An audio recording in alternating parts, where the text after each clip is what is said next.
ஆமக்கறி சாப்பிட்டான், நான் பன்னிக்கறி கூட சாப்பிட்டேன், ஆமக்கறி சாப்பிட்டேங்கிறேன். எங்க அண்ணன் கேட்கிறாரு, ஏப்பா நம்ம நாட்டுல தடை விதிச்சு வச்சிருக்காங்கன்னு தெரியல என்னங்கிறேன். அது இந்த மாதிரி அரைக்கலை காக்கலை இதெல்லாம் கிடையாது.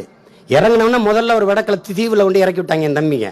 ஆனா அதை திரும்பி பாருங்க, ஒரு ஆளு சின்னதா ஒரு பரிசல்ல போறாரு, பரிசல் இல்ல, ஆமா ஓடு, திருப்பி போட்ட ஒரு ஆள் அப்படியே உட்காந்து போயிட்டு இருக்காரு. சிவாஜிலிங்கம் எம்பி எனக்கு இலங்கையோடு நெருக்கமான தொடர்புகள் உண்டு, விடுதலை புலிகளோடு இன்றும் உண்டு.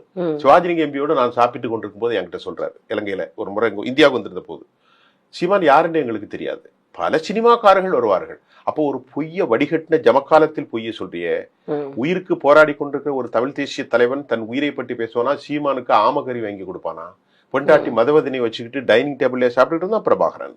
அன்றைக்கு உயிருக்கு மலை பிரதேசங்களிலும் மலைக்காடுகளிலும் சிங்கள ராணுவத்துடைய பேராதிக்கத்தை எதிர்த்து அவர்கள் கண்ணிவெடி தாக்குதல் நடத்தி அபாயகரமான நிலையத்தில் இருக்கும்போது தமிழ்நாட்டில் இருக்கக்கூடிய ஒரு சின்ன நடிகனுக்கு போய் அவருக்கு நல்ல சாப்பாடை வை, எவ்வளவு பொய் நீ சொல்லியிருப்பா. இந்த மாதிரி பொய் உலகத்துல யாராவது சொல்லியிருக்கலாம்? நீங்க சொல்லுங்க தமிழ். சீமானுக்கு பின்னால நின்றுகிட்டு மதிவதனி அண்ணிட்ட சொன்னாரா, அவன் என்ன சாப்பிடறான்னு குறிப்பு எழுதி வச்சுக்கோ, இதான் பிரபாகரனுக்கு வேலை சொன்னார்கள். மொத்தம் ஒதுக்கப்பட்ட நேரம் 10 நிமிடம். அதில் சீமானுக்கு செக்யூரிட்டி எல்லாம் போக 2 நிமிடம் தான்.